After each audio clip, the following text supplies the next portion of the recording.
Hi guys, welcome to my channel Airavata tech info. రుణమాఫీపై 15 లేదా 18న cabinet భేటీ.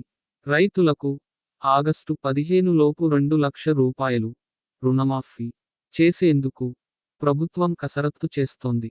ఇదే అంశంపై ఈ నెల 15 లేదా 18న మంత్రివర్గ భేటీ నిర్వహించాలని సీఎం రేవంత్ రెడ్డి నిర్ణయించారు. రుణమాఫీకి పీఎం కిసాన్ నిబంధనలు అమలు చేసే యోచనలో రాష్ట్ర ప్రభుత్వం ఉందట.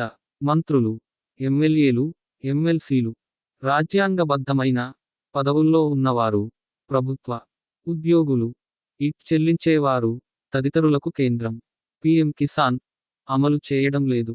దీంతో రుణమాఫీకి కూడా ఇవే మార్గదర్శకాలు అనుసరిస్తే అర్హులైన వారికి, ఆర్థిక ఇబ్బందుల్లో ఉన్నవారికి ప్రయోజనం చేకూరుతుందని ప్రభుత్వం భావిస్తున్నట్లు సమాచారం.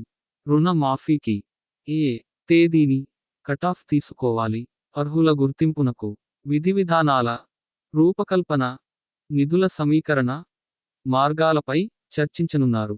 ఇప్పటికే అధికారులు పలు రాష్ట్రాల్లో అధ్యయనం చేసినట్లు సమాచారం. ఇలాంటి మరిన్ని వీడియోల కోసం లైక్, షేర్ చేయండి. మీ సందేహాలను కామెంట్ చేయండి. Subscribe my channel Airavata tech info.